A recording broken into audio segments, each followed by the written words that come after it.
อ๋อค่ะเหมือนส่งไอ้ก็เขาตั้งซิงเลยพี่น้องได้ตั้งซิงชื่อเขามาด้วยในคลิปของเขาเนี่ยค่ะเนาะ SK ได้ IT Channel เนี่ยค่ะเนาะอ๋อค่ะเมื่อในก็เขาแต่มีฮาร์ดดิสก์2อันเนี่ยค่ะเนาะมาเนี่ยพี่น้องเขาว่าเพราะว่าฮาร์ดดิสก์มันแล้วเนี่ยค่ะเนาะว่าฮาร์ดดิสก์โน้ตบุ๊กว่าคอม PC เนี่ยค่ะเนาะว่ามันเฮ็ดซึ่งหือแล้วเนี่ยค่ะเนาะแล้วก็อยู่ที่การเจองานของเขาเนี่ยค่ะเนาะเฮ็ดซึ่งหือเนี่ยค่ะเนาะหนังหือปกติขามหึงเนี่ยค่ะเนาะพวกเขาเฮ็ดซึ่งหือมันดีแล้วไว้เนี่ยค่ะเนาะเขาได้มาจำเนี่ยพี่น้องเขาเฮ็ดนี่เนี่ยค่ะเนาะอ๋อค่ะอันนี้ก็จะเป็นฮาร์ดดิสก์โน้ตบุ๊กเนี่ยค่ะเนาะอ๋อค่ะอันนี้ก็จะเป็นโน้ตบุ๊กที่โน้ตบุ๊กบางตัวมันแล้วเนี่ยค่ะเนาะเขาก็แกะออกมาจังไหนเนี่ยค่ะเนาะกำพองก็เต็มหูเนี่ยค่ะเนาะบนโน้ตบุ๊กแล้วเนี่ยเขาก็จะเอากว่าคายเนี่ยค่ะเนาะอันนั้นก็เอากว่าแปดซึ่งนั้นเนี่ยค่ะเนาะเต็มหูลองตั้งเนื้อมันเนี่ยค่ะเนาะเขาขาดีแตงเขาขามีฮาร์ดดิสก์ที่เก็บข้อมูลจังไหนคอมมันแล้วสิต้าเพราะว่าจังไหนมันแล้วเนี่ยก็เอามาจากอะไรอยู่เนี่ยค่ะเนาะอ๋อค่ะอันนี้ก็เขาเลยเอาเนื้อโน้ตบุ๊กนะคะเนาะอันนึงนะคะเนาะออกมานะคะเนาะอันในฮาร์ดดิสก์ที่เก็บข้อมูลก็เหมือนเมมโมรี่การ์ดนะคะเนาะเป็นมันจะเป็นตัดที่เก็บข้อมูลในคอมนะคะเนาะฮาร์ดดิสก์นะคะเนาะอันนี้มีเป็น1เหงกิบก่อนนะคะเนาะ1 TP นะคะเนาะเป็นของโตชิบะนะคะเนาะอ๋อค่ะอันนี้ก็จะเป็นโตชิบะ1เหงกิบนะคะเนาะอ๋อค่ะอันนี้มันแล้วนะคะเนาะเฮ็ดซึ่งหือแล้วนะคะเนาะย้อนไปว่าคอมอันนี้นะคะเนาะมันจะเป็นเขาตึกเล่นเกมอยู่นะคะเนาะย้อนเปว่าเล่นเกมซุ่มนั้นก็มาบอกก็ติ๊กไส้กว่าติ๊กความกว่านะคะเนาะคอมมันเทิงนะคะเนาะมันก็ตีใจล้ำนะคะต่อซากขึ้นมานะคะเนาะตีงำทุบนะคะเนาะอันนี้เจ้าของมันทุบเข้ากันในยินในคีย์บอร์ดมันนะคะเนาะในตัวคอมนะคะแล้วก็เฮ็ดให้คอมแล้วนะคะเนาะเฮ็ดให้ย้อนเปว่าเฮ็ดซึ่งอะไรมันแล้วง่ายนะคะเนาะฮัตติติเตมันก็เป็นเก็บไว้อย่างดีนะคะเมลเก็บซิมไว้ดีๆในคอมอยู่แล้วนะคะเนาะแค่เขาเอาตามือต่อยเสนอเป็นพิมพ์คีย์บอร์ดมันกล้วยเฮ็ดส่วนอะไรมันแล้วเนี่ยค่ะเนาะยันเปว่าในฮาร์ดดิสก์ตีในนี่ค่ะเนาะมันจะมีแผ่นซีดีนี่ค่ะเนาะมันจึงแผ่นเพลงความที่มันเป็นซีดีดีวีดีนั่นค่ะเนาะบางๆเลยค่ะเนาะกล้วยกะอันนี้มันจะเป็นแผ่นเล็กนี่ค่ะเนาะมันจะมีอยู่ในนี่ค่ะเนาะกลมๆหมอกกันได้นี่ค่ะเนาะมนๆนี่ค่ะเนาะจะมีอยู่2แผ่นนี่ค่ะเนาะเขายังเปิดด้วยเอาเนี่ยฮะเนาะคุยกับอันในเต็มเปิดในพี่น้องเขาเนี่ยฮะเนาะมันจะมีมอเตอร์อยู่ดีในตั้งหลังเนี่ยฮะเนาะอันนี้เป็นมอเตอร์เนี่ยฮะเนาะมันซึ่งมอเตอร์ที่เป็นเฮ็ดในของตั้งเรียนเป็นปังกาพัดลมเหมือนเช่นนั้นเนี่ยฮะเนาะมันจะเป็นอันนี้จะเป็นมอเตอร์เนี่ยฮะเนาะยกก็จะมีแผ่นมังเนี่ยฮะเนาะแผ่นซีดีนี่ค่ะเนาะซึ่งนี่ค่ะเดี๋ยวมี2อันในนี่ค่ะเนาะมี2แผ่นก่อนนี่ค่ะเนาะยกก็จะมีตัวอ่านมันนี่ค่ะตัวอ่านมันเหมือนจึงเครื่องเรียนเสียง MP4 นั่นค่ะเนาะพวกเขาเจอตึกเสียบไฟเสียเจอว่าอยู่เนี่ยมันได้ปั่นอยู่ให้นั่นนี่ค่ะเนาะสังเกตว่าเขาใหญ่มันสั่นคอนกับจังไหนจังไหนนี่ค่ะเนาะมันก็ตีเฮ็ดให้เคียวอ่านมันนั่นไหนพิษเปิงกว่าเสียแล้วก็ตีเฮ็ดให้มันลงอ่ำแมนตีนี่ค่ะเนาะมันตีเฮ็ดให้มันจ่ายกว่าอ่ำนั้นก็จะหือกว่าอ่ำหุนี่ค่ะเนาะมันตีเฮ็ดให้มันหลุดตื้อหลุดต่างมันกว่าแล้วก็เสียงมันตีดังแก๊กแก๊กแก๊กแก๊กแก๊กนี่ค่ะเนาะบางประกอบมันตีติ๊กติ๊กติ๊กติ๊กนี่ค่ะเนาะมันตีคัดนี่ค่ะเนาะเคียวอ่านตีคัดนี่ค่ะเนาะคัดกับแผ่นมันนี่ค่ะเนาะเพราะเป็นเจ้านั้นเนี่ยมันตีอ่านน้ำไล่นี่ค่ะมันตีแล้วนี่ค่ะเนาะยันเปิดนั้นพวกเขาคาเจอคอมอยู่ในค่ะเนาะอัมลียุคพวกยุคเนี่ยก็ยุคลอยๆเนี่ยค่ะเนาะยุคกว่ายุคมากจังไหนเนี่ยค่ะเนาะคอมมันใกล้แล้วดีเขาคาเลยยุคไข่กว่าไข่มานั่นเนี่ยค่ะเนาะกวยกาพวกเขาไว้ดีเลียวเนี่ยมันสุราลีแล้วเนี่ยค่ะเนาะอันเขาคายุคมันถึงเป็นเทสท็อปเนี่ยก็ยุคเคสมันกว่ามาๆเนี่ยค่ะเนาะมันเดี๋ยวเฮ็ดให้มันแล้วเนี่ยฮะแล้วก็พวกเขาคาตีเอากว่าตั้งเลยเนี่ยเขาขับปิดเครื่องมันก่อนนะครับเนาะชัตดาวน์ก่อนส่งที่เอากว่าในรีเซฟเวอร์นะครับเนาะมันจึงคอมมันตึงเหตุการณ์อยู่นะครับเนาะมันปั่นอยู่ให้ไหนนะเขาขาเอาเกลืองให้ไหนนะครับบางปอเอาปินหัวจะไหนบางปอปินหางจะไหนบางปอให้จังไหนนะครับเนาะเฮ็ดเธอตัวอ่านแผนมันนั่นนะครับเนาะอันนี้อันเศร้านะครับเนาะมันได้เฮ็ดเธอพิษเปิงดีแผนมันดีอ่านอยู่นั่นไรนะครับเนาะเพราะฉะนั้นในแผนน้ำมันได้ไล่นะครับเนาะพวกแผนมันไล่มาเนี่ยก็มันก็ได้เจอไล่นะครับอันนั้นก็มันหลุดต่างกว่าในก็ได้เจอไล่นะครับเนาะอันในกำเขาที่เปิดนี้พี่น้องเขานะครับเนาะเพราะค่ะอย่าแปดกันนะครับเนาะเซไลเบิร์นนะครับเนาะเพราะว่าโน้ตบุ๊กแล้วนะครับเนาะอย่าไปเอากับแปดตั้งตัวนะครับเนาะแกะเอาฮาร์ดดิสก์เอาแรมมันเจอออกมาที่มันติ๊กเจออะไรนะครับเนาะเอากับเจออะไรแล้วก็เอามาเป็นUSB external นะครับเนาะเอามาเป็นเหมือนจึงเขาคาเจอUSB จังไหนนะครับเนาะอันนี้เป็นอันตัวใหญ่นะครับมันได้เก็บอะไรนำกว่านะครับเนาะเป็นเหงกิบ5 ปากกิบจังไหนนะครับเนาะอันนี้ก็จะเป็น เป็นฮาร์ดดิสก์ที่เขาเก็บออกมาที่ในโน้ตบุ๊กเหมือนกันนะคะเนาะอันนี้ก็อันนี้ค่ะเขาได้เปิดนี่พี่น้องเขานะคะเนาะอันนี้เป็นเปิดออกมาจากไหนนะคะเนาะเป็นฮาร์ดดิสก์1 อันเหมือนกันนะคะเนาะแล้วก็เขาได้มีฮาร์ดดิสก์ใส่ไว้อันนี้ถอดไล่นะคะเนาะย้อนเบอร์ว่าห่อมกับเสียบห่อมไรเสียบทรายนะคะเนาะมันแผ่นมันไรมุปั่นอยู่เช่นนั้นนะคะเนาะเขามันหนิมไว้อยู่ในเขาถอดออกเข้าถอดออกอันนี้ปัญหานะครับเพื่อการอย่าไปกับเสียบสายเสียงมาถอดเลนเนี่ยเนาะโอเคอันนี้ก็เป็นฮาร์ดดิสก์ที่แกะออกมาดีในโน้ตบุ๊กเก่าเหมือนกันนะคะเนาะเขาค่ากว่าซื้ออันนี้ค่ะเป็นบล็อกมันนะคะเนาะอันนี้เป็นมีขายนะฮะอันนี้เป็นขายอยู่มอกเขาก็ซื้อมาปากเศร้าเนี่ยเนาะ120เงินไทยเนี่ยเนาะว่าเป็นเงินมันก็จะเป็นมอก2-3เฮง3เฮงปลาย4เฮง5เฮงเนี่ยเนาะก็อันนี้ก็เป็นบล็อกเสริมมันหลายๆเนี่ยเนาะเขาค่าเอามาใส่ไล่เนี่ยเนาะเดี๋ยวก็เอากว่าเจอกับพร้อมไล่เนี่ยเนาะเป็นอันลีเด็ดๆนะคะเนาะกว่าหาซื้อไรนะคะอันนี้ก็เขาเดี๋ยวจำด้วยเนี่ยพี่น้องเขาว่าเพราะว่ามันแล้วมันเป็นเจิ้งหือนะคะเนาะอันนี้ก็สั่งซื้อไผ่เข้ามาแล้วนะคะเนาะอย่าลืมติดตาม subscribe ติ๊กไลค์ติ๊กแชร์กันอีกหนึ่งนะคะเนาะ SK ได้ IT Channel นะคะเนาะอ๋อค่ะอันนี้ก็เขาเด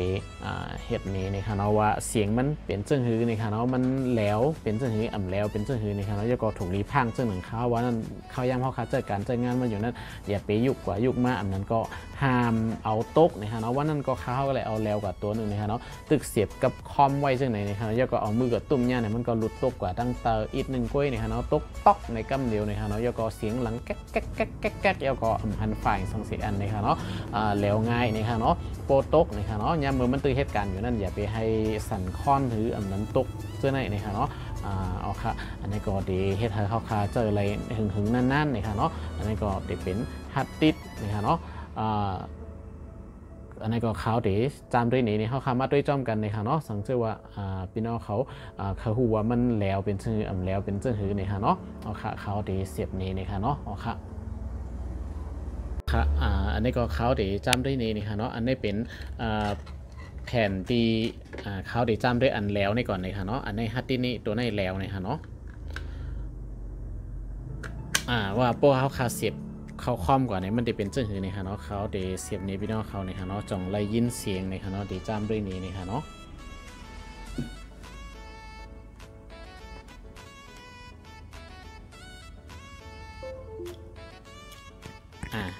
ดีในค่ะเนาะอันนี้ความจำด้วยนะคะเนาะเสียงเดี๋ยวมีแต๊กนะคะเนาะเสียงมันจะมีตั้งตัวโฮมันสีตั้งแผ่นมันคัดกันอยู่นะคะเนาะ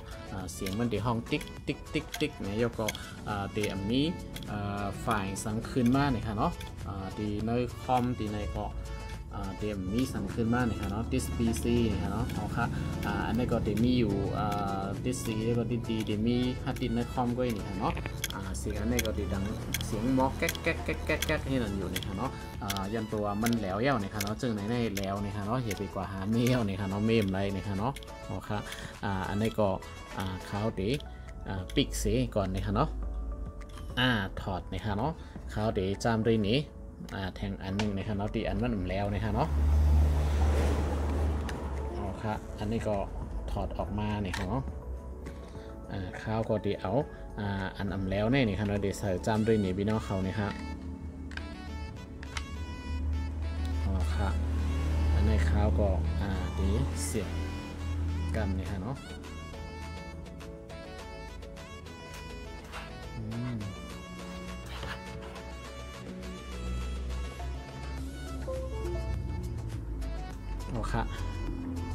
เอาค่ะอันนี้เขาเสียบเข้ากว่านี่ครับเนาะเนี่ยครับมันฝ่ายมันเข้ามากำเร็วนี่ครับเนาะว่ามีสั่งลายนี่ครับเนาะ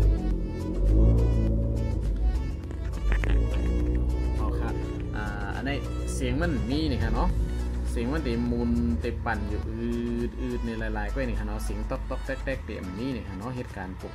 เหมือนเก่าปักเก่าคนเก่านี่ครับเนาะเดี๋ยวก็ฝ่ายที่เขาใส่เข้าไปนั่นก็เด็กขึ้นมาดีในกำซื้อนี่ครับเนาะอันนี้เป็นฮาร์ดดิสก์ตีอันลีนี่ค่ะเนาะสังเกตว่าเสียงอันมอแต๊กนั่นนี่ค่ะเนาะมันตีอันลีเย้านี่ค่ะเนาะอ๋อค่ะอันนี้ก็ ฝากถึงพี่น้องเขานะคะเนาะเผอเจอฮัตติเจออีสังอยู่ในก็พังสติกันนะคะเนาะข่าวย้ำเหตุการณ์อยู่นั่นอย่าไปเอาตกอันนั้นก็อย่าไปค่ายกว่าค่ายมากนะคะเนาะเฮ็ดด้วยลีๆนะคะเนาะเดี๋ยวเลยเจอกว่าข้าวถึงข้าวยาวนะคะเนาะอ๋อค่ะอันในฮัตติมิวในมันก็เมื่อเร็วอันรีเซนก็ออกมาเป็นฮัตติเป็น SSD นะคะเนาะsolid stick นะคะเนาะฮัตตินั่นนะคะเนาะอ๋อค่ะอันนั้นจะเป็นฮัตติเมียวนั่นเสียก็อันนี้จะเป็นฮัตติที่มันมีแผ่นซีดีอยู่ด้านในมันนะคะเนาะอันนี้มันแปลกเป็นกันซึ่งหือในกำปนนำได้ก็เพราะว่าอันนี้มันจะเหตุการณ์เทิงนะคะเนาะมันเพราะเป็น SSD ที่อันออกมาใหม่อันนั้นก็จะเป็น M.2 นะคะเนาะมันจะมีอันไวกว่าเสียอันนี้หลายๆเท่า10เท่านะคะเนาะSSD ฮัตตินั่นจะไวกว่าฮัตติที่เป็นแผ่น CD ใน10เท่าก่อนนะคะเนาะกำปนนำคอมใหม่เนี่ยจะมีเป็น SSD มากำนำนะคะเนาะในคอมในโน้ตบุ๊กนะคะเนาะอ๋อค่ะก้อยกาว่าคอรีคอเสียมันเป็นซึ่งคือนะคะเนาะเพราะว่าเป็นฮัตติมิวในนะคะเนาะมันเตจึงคือค่ะเนาะมักมันนะคะเนาะหลอบมันนะคะเนาะมันจะเห็นว่าเขาค่าเข้ามอดไลน์ปอกเขาสร้างขึ้นไลน์ปอกเก็บข้อมูลนะคะเนาะมอดแต้มมานะคะเนาะเคยเฮ็ดหลายปอกก็มันเตะมีตีมักมันว่าแสนปอกล้านปอกในมันเตะมีนะคะเนาะนั้นเฮงปอกนะคะเนาะเขาลบกายก็ลบไรนะคะเนาะเพราะเขาขำเอาตกเอาแล้วมันเตะขำไรหึงนะคะเนาะสังเกตว่าเขาขากว่าเจอเป็น SSD นะคะเนาะมันเตะเหมือนเจ้าหนังเป็นชิปนะคะเนาะมันเตะมีแผ่นมินมันนะคะเนาะเหมือนเจ้า CD DVD นั่นนะคะเนาะเตะมีแผ่นนะคะเนาะมันเตะเจอชิปนะคะเนาะแล้วก็ก้อยกาอันนั้นนะคะเนาะมันจะมีมักมันนะคะเนาะตั้งนำการหมอดการแต้มมันนะคะเนาะมันซึ่งมันว่าแต่เลยเขียนหมอดแต้มหมอดนะคะเนาะสร้างข้อมูลนะคะเนาะแล้วก็ลบล่างนะคะเนาะเมื่อพอมันว่าแสนปอกในเขาค่ะก็ตีเลยเจอแสนปอก10,000ปอกในก็10,000ปอกไว้นะคะเนาะสังเกตว่ามันเต็มปอกปองมันตีอันเขาตำวางไว้นั่นนะคะเนาะมันก็ตีเหตุการณ์เย่ามันตีแล้วนะคะเนาะก้อยกาว่ามันตีเหตุการณ์ไว้นะคะเนาะแล้วก็ตีเก็บง่ายแล้วง่ายนะคะเนาะเพราะเป็น SSD นะคะเนาะมันแล้วง่ายนะคะเนาะก้อยกาว่ามันตีมีมักมันปอกปองมันนะคะเนาะเขาคาเจอโปรเจกต์เต็มเนี่ยก็มันก็เต็มคือเหตุการณ์เย่านะคะเนาะก้อยกาแผ่นอันเป็นฮัตติดรุ่นเก่านะครับเนาะที่มันมีแผ่นตั้งในมันนี่ค่ะเนาะเป็นมันซึ่งหนังCD DVD ในนี่ค่ะเนาะมันเตะพอขาตกทำนุ่นทำตกทำสันค่อนๆนี่ค่ะเนาะมันเตะแล้วง่ายนี่ค่ะเนาะเดี๋ยวก็คอเสียคอคอมหลีมันได้แต่ก็แล้วง่ายนี่ค่ะเนาะเดี๋ยวก็คอหลีมันซ้ำนี่ค่ะเนาะมันคือเต็มคือหมดลายปอกก็มีลองหยาบสั่งนี่ค่ะเนาะพวกเป็นฮัตพวกเป็น SSD นี่ค่ะเนาะมันเตะไว้นี่ค่ะเนาะเดี๋ยวก็ปอแล้วง่ายนะครับเนาะตกอิดตกออดแล้วก็มันเตะใกล้แล้วนะครับเนาะย้อนเพราะว่ามันมีแผ่นด้านในมันนะครับเนาะมันเป็นชิปนะครับเนาะกุยกาว่ามันเตะมักมันปอกปองมันนะครับเนาะเฮาคาเตแต้มหมอดจังนั้นหลายๆปอกเพราะว่ามันเต็มปอกปองมันเหี่ยวเนี่ยมันก็เตเหตุการณ์นะคะเนาะอ๋อค่ะอันก็จะมีคอหลีคอมหลีมันเหมือนกันนะคะเนาะกำปนำได้ก็จะเอาฮัตติดตีอันเหตุการณ์เทิงๆได้นะคะเนาะไว้เป็นตีเก็บข้อมูลนะครับตีเก็บลองวิดีโอภาพถ่ายรูปว่าจะไหนนะคะเนาะก้อยกาป้อเป็นตัวปุดวินโตมันจังไหนนะคะเนาะตัดเหตุการณ์ใน Windows คอมนะครับเนาะโปรแกรมคอมนะครับเนาะที่ลงเกมว่าสังหวะเช่นไหนนะครับเนาะเป็นก็ที่เจอSSD นะครับเนาะมา1ตัวนะครับเนาะเจอที่เก็บข้อมูลเป็นฮัตติดรุ่นเก่า1ตัวนะครับเนาะอ๋อค่ะอันนี้ก็เป็นต่างหูต่างหันมาหลัดนี้ลองฮัตติดนะครับเนาะอ๋อค่ะอันนี้จมขอบใจน้ำที่เข้ามาด้วยนะครับเนาะอ๋อค่ะเมื่อส่งกูก็กูก้นนะครับเนาะเมื่อส่งค่า